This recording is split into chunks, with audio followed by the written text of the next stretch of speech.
창세기 12장 1절부터 4절까지 말씀 같이 보았습니다. 창세기 12장 1절부터 4절은 어떤 장이냐면 축복, 복에 대한 그런 장입니다. 누구를 복을 내리냐면 아브라함에게 복을 내려서 아브라함을 선택하고 하나님이 지시할 땅으로 이제 인도하는 그런 내용이 창세기 12장의 내용. 창세기 12장이 나오면은 그 앞에 바벨에 대한 이야기가 나오고 11장에 그 바벨 때문에 사실은 이제 하나님께서 창세기 12장에 있는 아브라함을 선택하셨다 이렇게 볼 수도 있는 거죠. 또 아브라함을 선택하려고 하니까 그 앞에 있는 11장을 놓고서 하나님이 언어를 혼잡하게 하고 이제 흩으시는 그런 장면들을 우리가 볼 수가 있죠. 창세기 12장 전까지는 말이에요. 창세기 12장 전까지는 언어가 같았습니다. 잘 생각해 보세요, 여러분. 창조 때, 창세기 1장, 2장, 창조 때 하나님이 아담과 하와를 창조하시고 그리고서 언어가 다 같았어요. 언어가 하나밖에 없었어요. 종교도 하나입니다.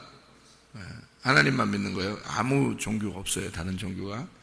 그러니까 수천 년을 그들은 하나의 종교 그리고 하나의 그 민족으로 하나의 그 언어를 가지고 살았어요. 그러니까 그 사람들은 뭐든지 할 수 있었습니다. 그죠?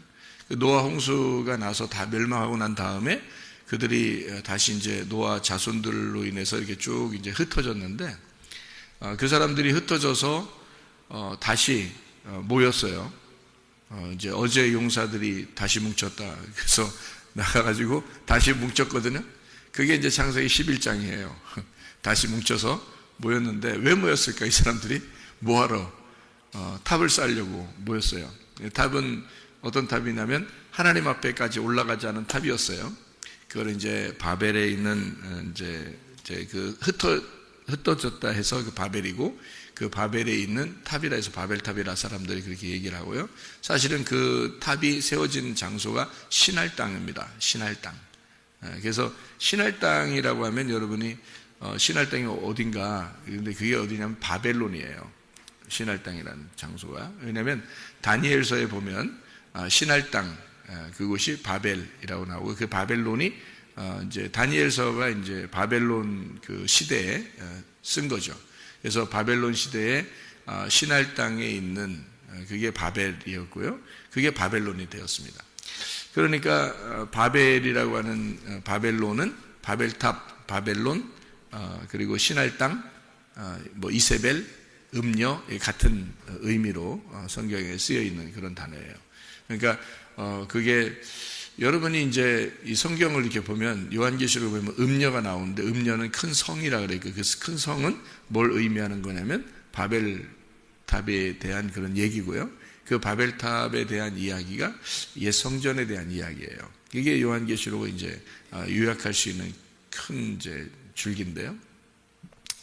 그래서 성경을 거기에 이제 그렇게 요약을 할 수 있으면 이게 옛 성전이 무너지고 새로운 성전이 이제 세워져야 된다는 그런 옛 예루살렘이 무너지고 새로운 예루살렘이 세워진다. 그러니까 새로운 예루살렘, 새 예루살렘이라고 그러죠. 요한계시록에는 새 예루살렘 그러면 그게 신부예요. 그러니까 옛 예루살렘 그러면 음녀입니다. 그러니까 신부와 음녀를 비교한 거죠. 그러니까 요한계시록은 결국에는 신랑과 신부에 대한 이야기고요. 요한계시록은 신랑과 신부에 대한 이야기를 하려고 하다 보니까 반대를 써야 되겠죠. 그래서 음녀와 짐승에 대한 이야기가 쓰여 있는 겁니다. 그러니까 신랑과 신부, 신랑의 반대편에 있는 게 짐승이고요. 신부의 반대편에 있는 게 음녀예요. 그러다 보니까 음녀와 짐승을 쓴 거예요. 요한계시록은. 요한계시록을 보면 음녀 짐승에 대한 이야기가 많죠. 그죠? 왜 그러냐면 이게 큰 줄기이기 때문에 그렇습니다. 요한계시록을 쓴 어떤 목적과도 같은 거죠. 그래서 음녀 짐승을 쓰고 그다음에 이제 신랑과 신부에 대한 이야기를 쓰고요. 그러니까 마지막 결론 부분에서는 요한계시록의 마지막 결론 부분에서는 신랑과 신부가 결혼하는 것으로 나오죠. 그러니까 결혼하려니까 음녀와 짐승을 파괴시키는 겁니다. 음료와 짐승을 파괴시킨다 그러니까 여러분이 음료와 짐승을 뭐 어떻게 파괴시키니까 음료는 어떻게 생겼을까, 뭐 짐승은 어떻게 생겼을까, 뭐 이렇게 연구하는데 그게 바로 뭐냐면 우리의 옛날 성전, 우리의 옛날 예루살렘을 얘기하는 거죠. 그러니까 옛 예루살렘, 옛 성전을 의미하는 그것이 파괴가 된다는 얘기고요. 그러니까 새로운 예루살렘, 새로운 성전이 세워진다. 요거를 얘기하기 위해서 딱 큰 줄기를 요한계시록을 만드는 거예요. 그러니까 그것만 우리가 좀 생각을 하고 요한계시록을 봐도 그렇게 어려운 내용이 아닌 거죠. 근데 그런 걸 생각을 못하면 그 구분을 못하고 성경을 보면 요한계시록에 다 비유와 은유 같은 것으로 되어 있기 때문에 굉장히 어렵게 느껴지죠. 근데 사실은 큰 줄기는 그거예요. 그걸 쓰려고 사실은 요한계시록을 쓴 거나 마찬가지죠. 그렇게 하다 보니까 이제 교회에 대한 이야기를 먼저 얘기를 했고, 요한계시록 같은 데서도 교회, 그리고 마지막에는 그 교회가 그리스도와 이제 그 교회가 이제 결혼하는 그런 신부에 대한, 신랑과 신부에 대한 이야기를 한 것이고요.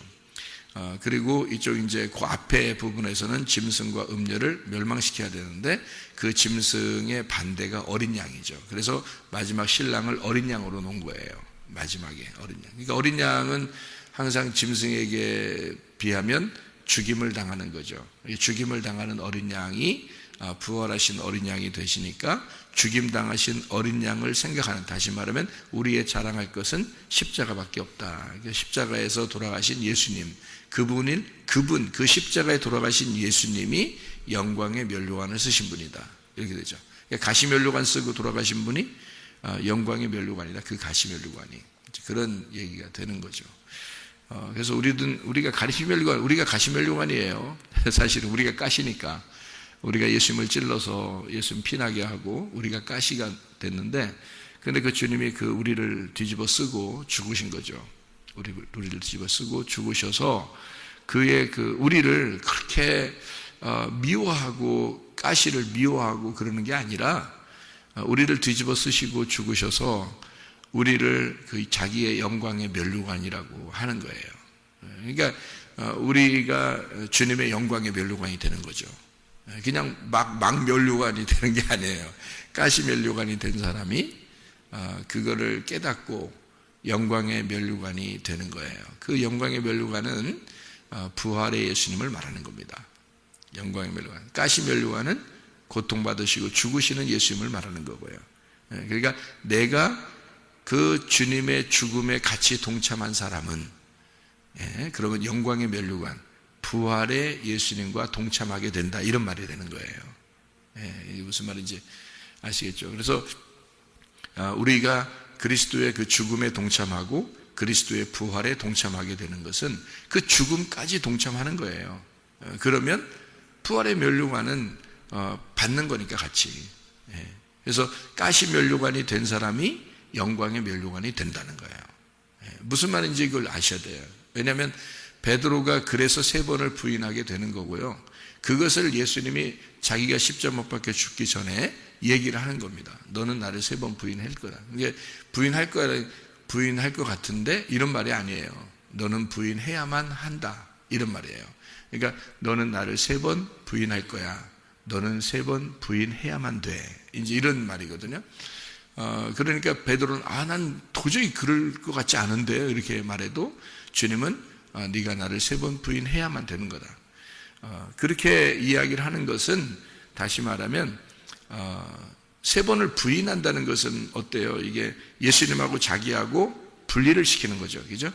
예수님, 내가 저 사람 모르는데요, 이렇게 이제 베드로가 나는 예수님 몰라요, 나는 예수를 저주하면서 막 몰라요, 막 이렇게 하잖아요. 그게 자기하고 예수님을 떨어뜨려 놓는 거거든요. 떨어뜨려 놓는 거. 이 떨어뜨려 놓는 거 2개가 되는 거잖아요. 떨어뜨려서 2개가 되는 거예요. 이게 선악과 먹는 거예요. 그러니까 베드로는 그 자리에서 선악과를 먹는 겁니다. 그러니까 얘기만 들었지 자기가 직접 선악과를 먹는다는 사실을 모르는 거죠, 베드로가. 근데 예수님은 무슨 얘기를 한 거예요? 네가 나의 가시 면류관이 될 거야, 이 말이에요. 네가 나의 가시 면류관이 될 거야. 네가 나를 보면서 선악과를 먹을 거야, 이제 그런 말이죠. 네가 나와 같이 십자가에 매달려 죽을 거야. 네가 나를 찔러서 가시 면류관이 돼서 네가 죽을 거야. 그렇게 돼야 돼. 그래야 네가 부활의 영광을 같이 맛보게 될 것이다. 이런 얘기예요. 그래서 3번을 부인하고 난 베드로를 주님이 이제 부르시는 거죠. 다시 가서 불러서 이제 영광의 면류관을 주는 겁니다. 내가 부활했어. 너도 나와 함께 이제 일을 감당하게 될 거다. 네가 나를 사랑하느냐? 나도 널 사랑한다. 네가 나의 양들을 좀 돌봐주고 네가 나의 양들을 먹여줘라. 이렇게 부탁을 하잖아요. 이게 가시면류관이 된 자를 영광의 면류관으로 바꾸는 것입니다. 예. 그리고 예수를 죽인 자를 예수와 함께 부활하도록 만들어 놓는 거죠. 이게 놀라운 그 성경의 그 역사입니다. 그렇게 이제 앞에다가는 멸망해야 될 것을 놓고 뒤에다가는 영광을 받아야 될 것을 놓는 거죠. 요한계시록도 똑같아요. 교회가 짐승과 음녀가 파괴되면 신랑이신 어린 양과 그리고 그 신부인 교회가 함께 결혼하고서 요한계시록에 맞춰지는 거예요. 그러니까 엄청 간단한 얘기죠. 그죠? 엄청 간단한 얘기인데 성경 전체가 중요하게 그 얘기를 하고 있는 거잖아요. 그래서 요한계시록에 가서 그거를 열어주는 거예요. 이게 성경이 이런 얘기였어 라는 걸 가르쳐 주는 거죠. 요한계시록이. 그러니까 그렇게 요약을 해서 이렇게 요약을 해서 성경을 보면은 성경이 아주 뭐 전체가 이런 내용으로 되어 있구나라는 것을 쭉 펼쳐서 볼 수가 있는 거죠. 그래서 짐승과 음녀가 나오는 거예요. 그 중요한 요한계시록의 그 중심적인 부분에 그 가운데 그 중심적인 부분에 음녀와 짐승이 막 나오잖아요, 그죠? 그것은 일부러 신부와 어린 양을 설명하려고 한 거예요. 나중에, 그죠? 그러니까 이 음녀와 짐승을 설명하고 난 다음에 어린 양과 신부를 설명하려고 그래서 그렇게 이제 대칭을 이루어 가지고 다 이렇게 비교해서 나오는 그런 장면들을 설명을 해준 것입니다. 자, 마찬가지로 말해요. 창세기 11장과 12장은 이렇게 대칭을 이루어서 비교해 주는 그런 장면이에요. 창세기 11장과 12장은 창세기 11장에는 바벨탑이 나오죠. 바벨탑이 바벨론에 있는 거예요. 그리고 이제 아브라함을 하나님께서 부르셔서 그 가나안 땅의 예배자로 만드는 것입니다. 가나안 땅의 예배자로 부르는 거예요. 아브라함이 창세기 12장에 하나님이 지시할 땅으로 이렇게 오잖아요. 와가지고는 첫 번째 뭐 했어요? 첫 번째 여기 이렇게 쭉 내용을 창세기 12장 내용을요 쭉 밑으로 이렇게 내려서 이렇게 보면 가나안 땅으로 가려고 떠나서 가나안 땅에 들어갔더라. 5절에 그렇게 돼 있거든요. 5절에 가나안 땅에 들어갔으니까 하나님이 지시할 땅으로 따라갔더니 어느 땅이더라? 가나안 땅이더라 이거야. 가나안 땅에 들어갔는데 6절에 보니까 세겜 땅 모래 상수리 나무에 이르렀어요. 그 땅이에요. 그죠? 거기에 거주하였더라 이랬어요. 세겜 땅 모래 상수리 나무는 하나님의 가르치시는 율법이라는 뜻입니다. 하나님의 가르치시는 율법 안으로 들어갔다는 뜻이에요. 이게 그 단어가 그런 의미예요. 하나님의 몽학선생, 그러니까 하나님이 몽학선생이 되어서 율법을 가르치는 교사가 되었다. 이게 세겜 땅 모래 상수리 나무입니다. 그렇게 하고서 이제 7절에 보시면 여호와께서 아브라함에게 나타나서 이르시되 이 땅을 네 자손에게 주리라. 그러면 아직 자손이 없거든요. 자손이 없는데 자손을 주겠다는 거예요. 아브라함이 그때가 75세라고 여기 나오잖아요. 그죠? 아브라함이 75세라고 4절에 나오잖아요. 4절에 75세라고 나오고요. 그리고 이제 7절에 이제 아브라함 자손에게 그걸 주리라라고 해놓고요. 계속 자손을 안 주니까, 그렇게 하고서 계속 자손을 안 주니까 이제 사라가 아유, 야, 뭐 우리 하고 그냥 뭐 대충 뭐 그냥 애기 낳으면 되지 않냐? 그럼 내 애기라고 하면 되잖아. 그냥 뭐 이렇게 이제 그런 이제 사건이 벌어지는 거예요. 이게 75세 때 약속해 놓고 안 주니까 계속 안 주니까 애를 안 주니까 말이에요. 그래서 그런 이제 사단이 벌어지는 거예요. 이게 사탄. 그런 사단이 벌어지는 거예요. 이게 창세기 16장에 하갈과 이스마엘 나오잖아요. 그러니까 창세기 12장에 너 자손한테 자손한테 땅을 기업으로 주면서 축복을 하리라 했는데 안 주잖아요. 창세기 13장, 14장, 15장까지 애를 안 준다고요. 그러니까 이게 지금 얼마나 흘렀냐고, 이게. 나이가 많이 흘렀다고요. 흘러가지고 지금 나이는 먹고 가고 있는데 점점 나이는 75세에 불러가지고요. 75세 때 불러서 나이는 먹어가는데 애를 안 주는 거예요. 그러니까 이게 어떻게 되는 거예요? 몇 살이 되냐면요. 99살에 이삭을 임신합니다. 그죠? 이제 그 아브라함이 99살 때 이삭이 생겨나요. 그래서 100살 때 아기가 나오는 거거든요. 100살 때. 그러니까 100배의 결실을 맺는 거예요. 그게 이삭이.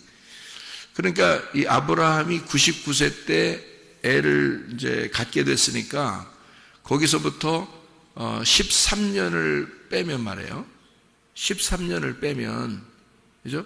그러면 나이가 나오겠죠. 그때까지 애를 안 준 거예요.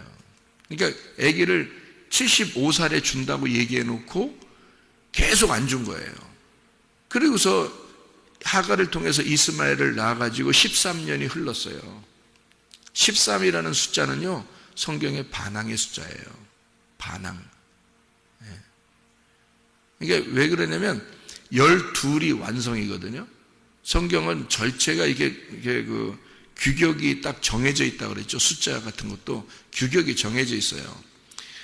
그것을, 그런 숫자를 절대 뭐 이렇게 넘어가거나 뭐 이렇게 해석을 하지 않아요. 성경은 정확하게 이렇게 정해져 있는 숫자 중에서 가장 완전한 숫자가 12이라는 숫자라고 그랬죠. 그게 요한계시록의 천국을 이루는 숫자가 12이라는 숫자예요. 그래서 구약의 12지파, 신약의 12제자 이렇게 된 거거든요.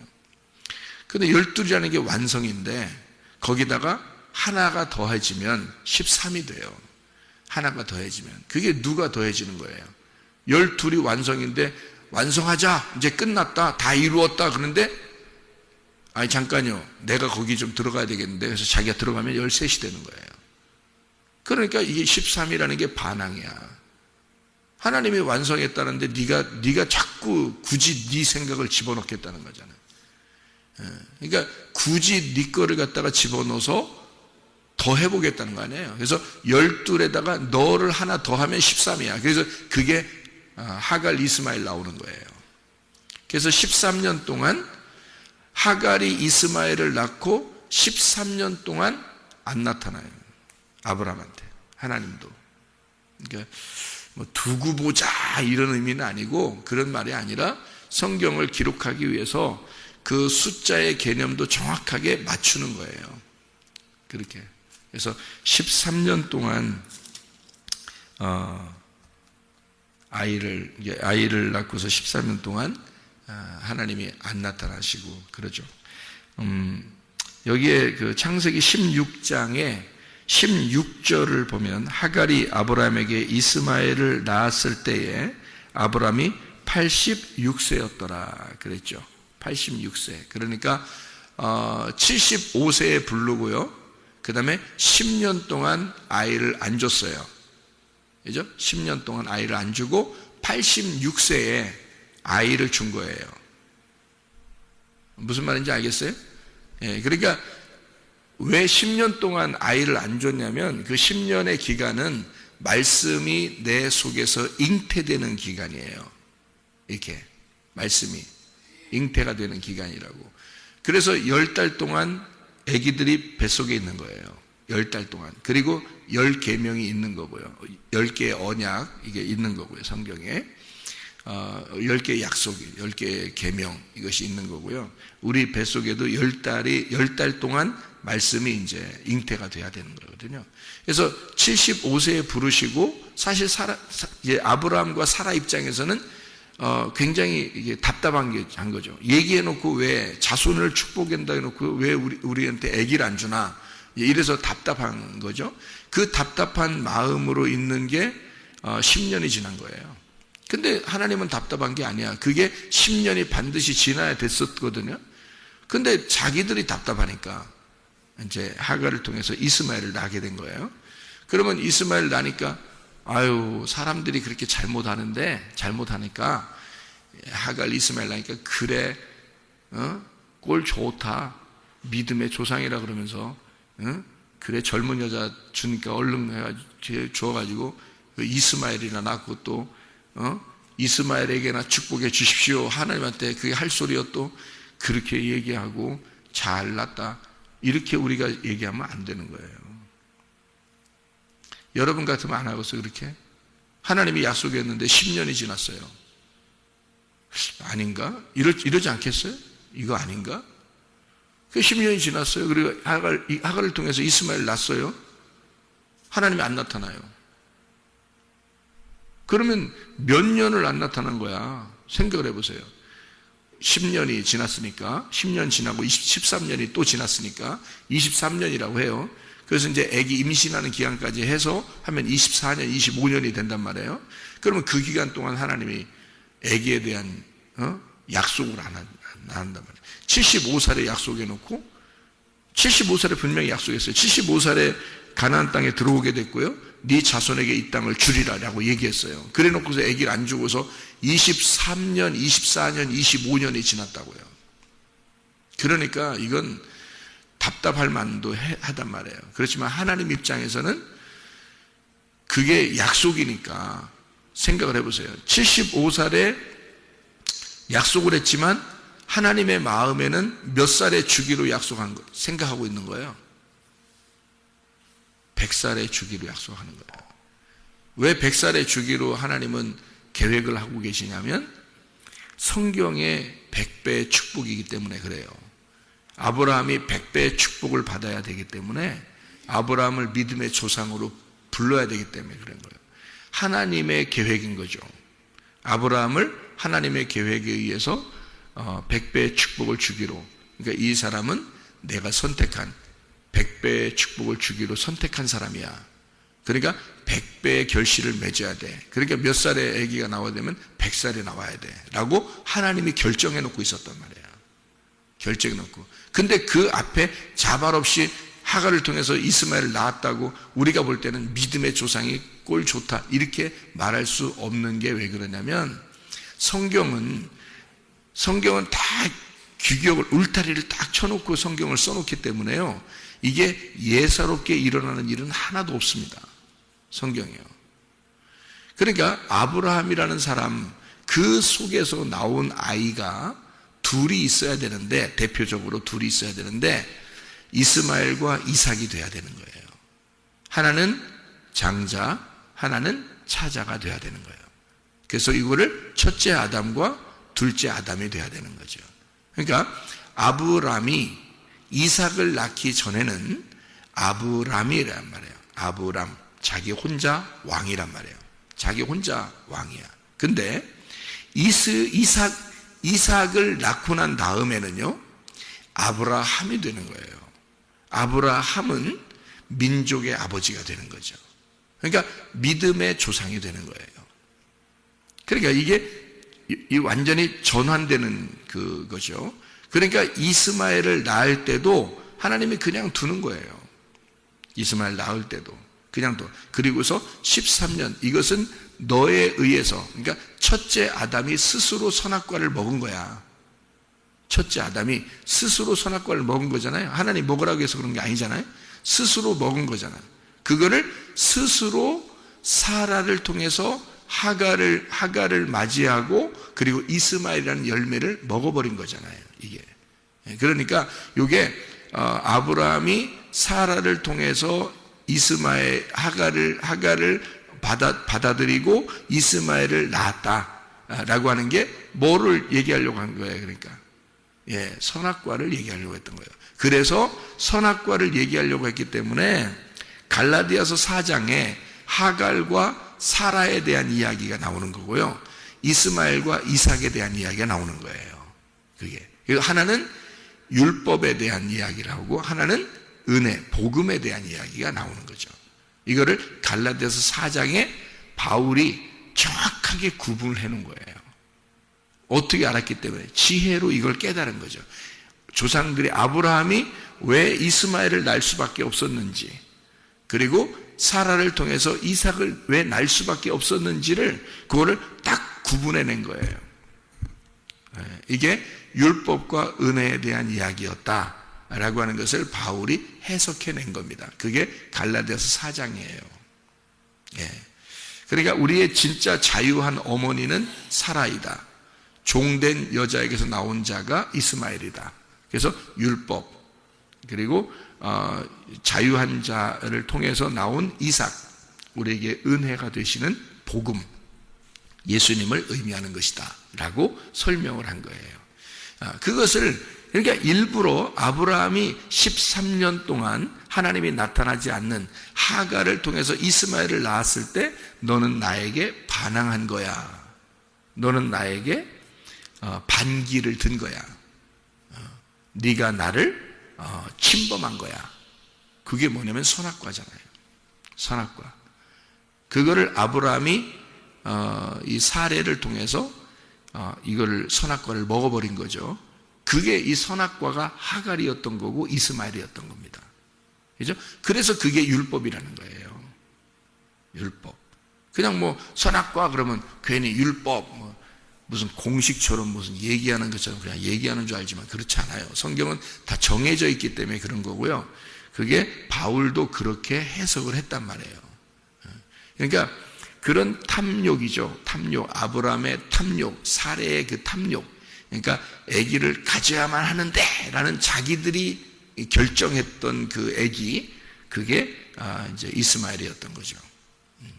그런 탐욕에 의해서 선악과를 먹었고 그 탐욕은 우상숭배가 되었고 그거를 정죄하는 것이 율법이 되는 겁니다. 무슨 말인지 아시겠죠? 그렇게 오게 된 거를 이삭을 낳음으로써 100배의 축복을 받게 되는데 그게 100살의 아기를 낳는 거예요. 100살에. 그러니까 하나님은 어차피 이스마엘이 나든 안 나든 이삭은 100살에 낳게 돼 있었던 거예요. 약속이. 그러니까 하나님은 미리 부르시고 그 다음에 율법 안에 집어넣었다가 다시 하나님의 은혜로 100살의 아기를 낳게 되었어요. 그리고 그거를 정확하게 깨닫게 해주는 것이 창세기 22장입니다. 그 22장에 이삭을 드리라고 하는 거죠. 하나님이 아브라함 보고 그게 누구 거라는 얘기예요.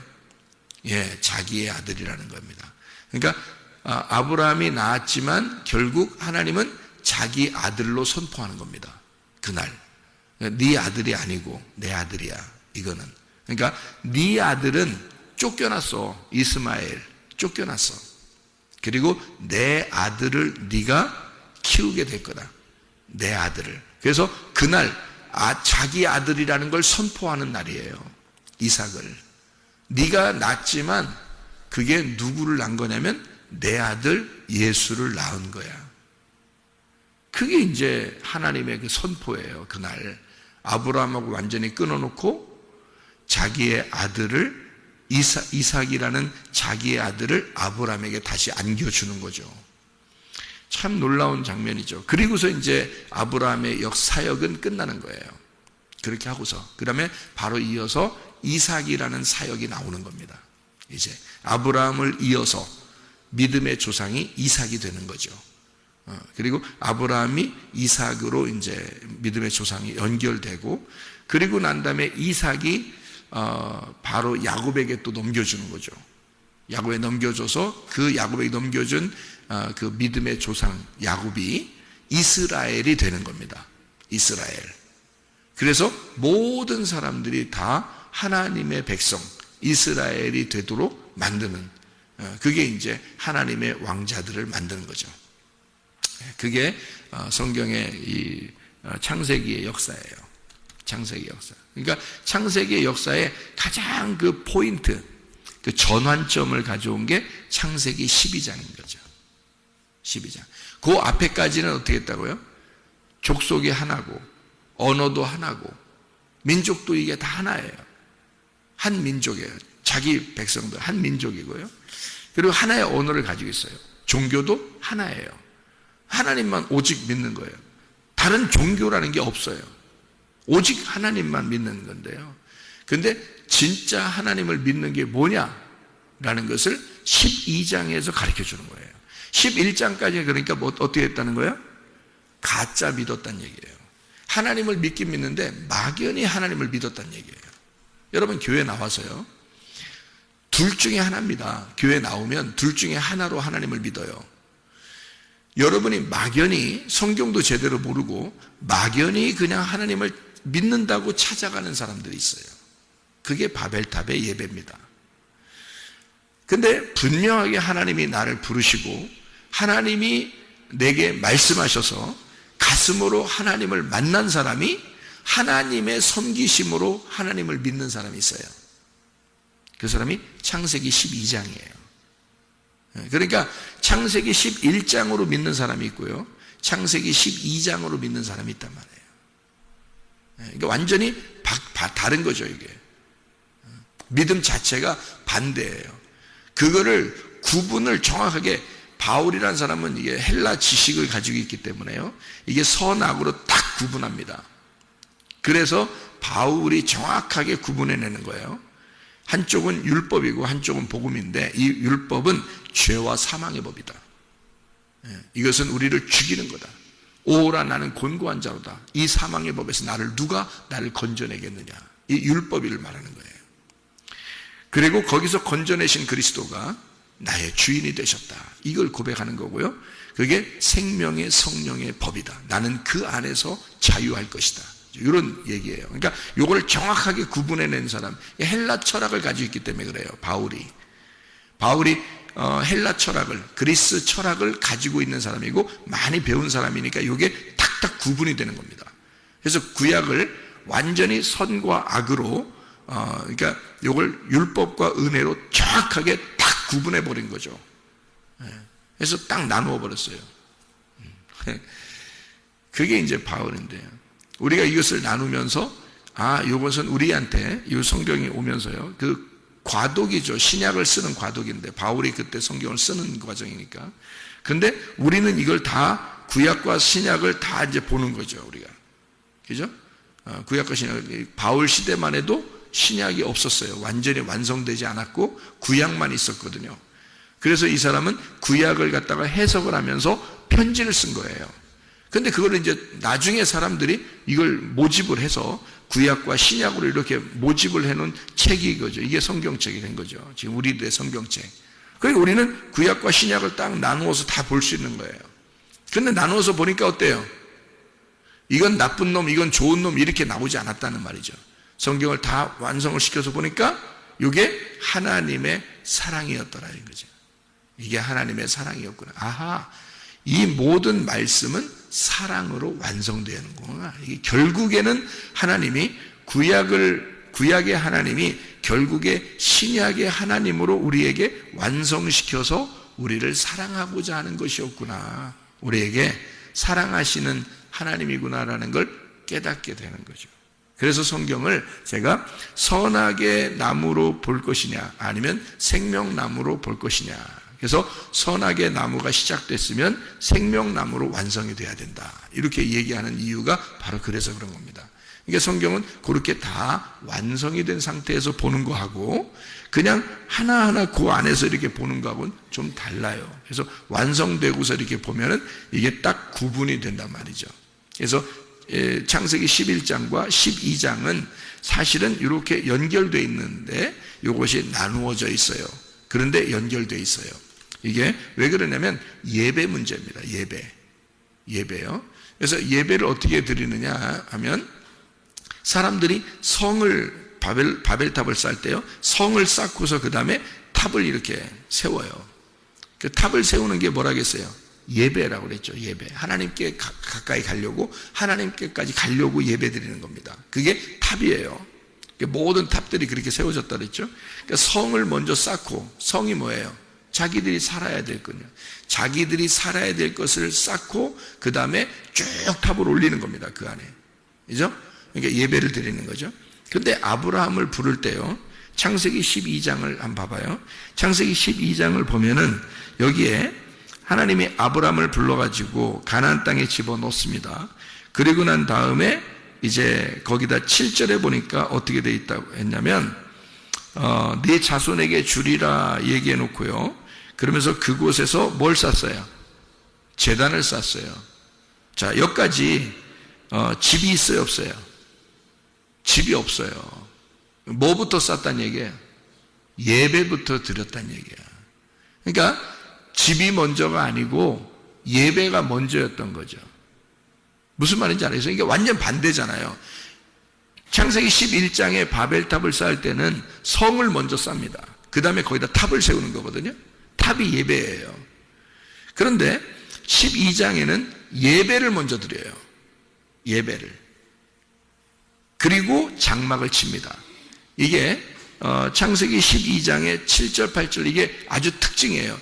창세기 11장과 12장의 그 구분이 아주 특징적인 구분이거든요, 이게. 창세기 12장 7절, 8절에 7절에 이제 제단을 쌓고요. 8절에 보니까 거기서 어디로 옮겨요? 베델. 베델이 뭐예요?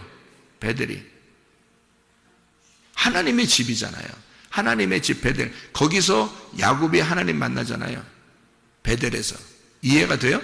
그러니까 이 베델이 하나님의 집이라고요. 이 하나님의 집이 자기의 장막이 되는 거예요. 하나님의 집이. 그러니까 예배를 먼저 드리고 하나님께 제단을 먼저 쌓고요. 하나님 중심입니다. 그 다음에 베델에 자기의 장막이 쌓여지는 거죠. 자기 집은 어디다? 교회다. 내 집은 교회야. 자, 누가 그렇게 할 수 있나요? 하나님의 아들만 그렇게 할 수 있는 거예요. 하나님의 아들만. 여러분이 하나님의 자녀라면 이렇게 하겠죠. 그죠? 먼저 하나님께 예배드리는 하나님 중심으로. 그 다음에 내 집은 어디다? 하나님의 집이다. 이렇게 되는 거죠. 그래서 거기에 옮겨서 베델, 거기에 장막을 쌓습니다. 8절에 기죠? 그러니까 제단을 쌓고 그 다음에 장막을 쳐서 거기서 여호와의 이름을 부르는 거예요. 그러니까 이게 아주 바벨탑하고 이게 완전히 특징적인 그런 얘기고요. 그리고 여러 언어가 되었잖아요. 여러 언어가 11장에 보면 여러 언어가 됐어요. 그래서 고린도전서 1장 10절에 여러분이 아시는 말씀인데요. 고린도전서 1장 10절 말씀 보면 뭐라고 되어 있냐면 이렇게 되어 있어요. 형제들아 내가 우리 주 예수 그리스도의 이름으로 너희를 권하노니 모두가 같은 말을 하고 너희 가운데 분쟁이 없이 같은 마음과 같은 뜻으로 온전히 합하라. 그렇게 되어 있죠. 하나의 언어를 만들어라 그 말이에요. 이건 어떤 언어를 말하는 거예요? 주님 중심, 교회 중심, 말씀 중심의 한 말씀을 가지고 있어라 그런 뜻이에요. 한 말씀을. 그러니까 왜냐하면 바벨탑이 뭐라고요? 바벨이라는 게 여러 언어로 흩어진 거라고요. 여러 언어로 흩어진 거라고. 여러 각 방언들이 있는 거라고요. 그거를 뭘로 만들어라는 거예요? 하나의 말씀으로 만들어야 된다. 하나의 말씀으로. 그러니까 진리의 말씀이 있는 거야 라는 얘기죠. 그러니까 보세요. 사람들이 하나님 앞에 막 나가려고 할 때는요, 이게 각자 다 자기들이 하나님인 거예요. 각자 다 자기들이 다 하나님이 되는 거예요. 각자 말이 다 있는 거예요. 그거를 하나님이 알려주시고 흩으신 게 바벨이라는 겁니다. 하나님이 그걸 알아서 흩으신 게 바벨이고요. 이거를 하나님이 한 사람을 선택을 해서 하나님의 말씀을 주시는 겁니다. 하나님의 말을 그에게 주는 거예요. 이 하나의 말이 진리라는 거죠. 그러니까 진리는 어디서 오는 거예요? 위에서 내려오는 거예요. 사람들의 말은요, 밑에서 있는 거고요. 사람들의 여러 말들은 밑에 있는 거야. 사람들의 생각, 사람들의 지식 이런 것들은 밑에서 땅에서 위로 올라가려고 하는 거고요. 하나님의 진리의 말씀은 위에서 내려오는 거예요. 하나님에게서 사람에게 내려오는 거라고. 그거를 받은 자가 아브라함이었던 거예요. 여러분 가만히 앉아서 그냥 말씀 듣고 있지만 이게 하나님의 말씀이라면 여러분이 아브라함 되는 거예요. 이게 하나님이 여러분을 선택하는 거라고요. 이 말씀이 여러분에게 들어가면 이렇게 다른 거예요. 순서가 완전히 반대예요. 이렇게 그걸 전환점을 이룬 게 12장이라고요. 여러분 우리가 주님의 말씀 그 중심으로 또 그 교회 중심으로 이렇게 살아간다는 것은요, 이건 아브라함의 축복이 여러분에게 내려왔다는 얘기예요. 이게 중심이란 말이에요. 사람들은 다 자기 집 중심이잖아요. 자기 돈 중심, 자기 자식 중심, 자기 거 중심, 자기 집 구석 중심이잖아요. 여러분, 이게 완전 바벨탑이라니까요. 그게요. 바벨탑을 세우고 있는데도 그걸 몰라. 그러면서 하나님 믿는다는 거예요. 그러니까 순전히 자기 하나님 만나본 적은 없고 자기는 순전히 하나님을 섬긴다고 막 올라가려고 하는 거예요. 애쓰는 거죠. 자기 집 잘 되려고. 근데 하나님은 그렇게 해서 만나는 게 아니에요. 하나님이 그걸 흩으시죠. 흩어버린다. 멸망시킨다고. 옛 성전, 옛 예루살렘은 멸망당한다. 그게 마태복음 24장이에요. 그 전체가 짐승과 음녀에 대한 멸망이라고 요한계시록이라고요. 그리고 새로운 성전, 새로운 예루살렘을 세운다. 요한계시록의 요약이라고 그랬죠. 마태복음 24장에 그래서 예수님이 이것을 멸망시켜, 저 예루살렘을 멸망시킬 거야. 저 성전을 멸망시킬 거야. 그거는 새로운 성전이 되겠다는 얘기거든요. 예수님이 새로운 성전이 되겠다는 얘기예요. 자기가. 그래서 마태복음 24장에 종말이 있는 거예요. 우리에게는 우리 자신이 완전히 무너지는, 바벨탑이 무너지는 이 종말을 맞이해야 되는 거예요. 그게 축복이라고요. 바벨탑이 무너질 때 연결돼서 누가 나오는 거야? 하나님이 만나는 아브라함이 나오는 거예요. 이게 12장이라고요. 창세기 12장에 아브라함의 축복이 여러분에게 임하시기를 바랍니다. 기도하겠습니다.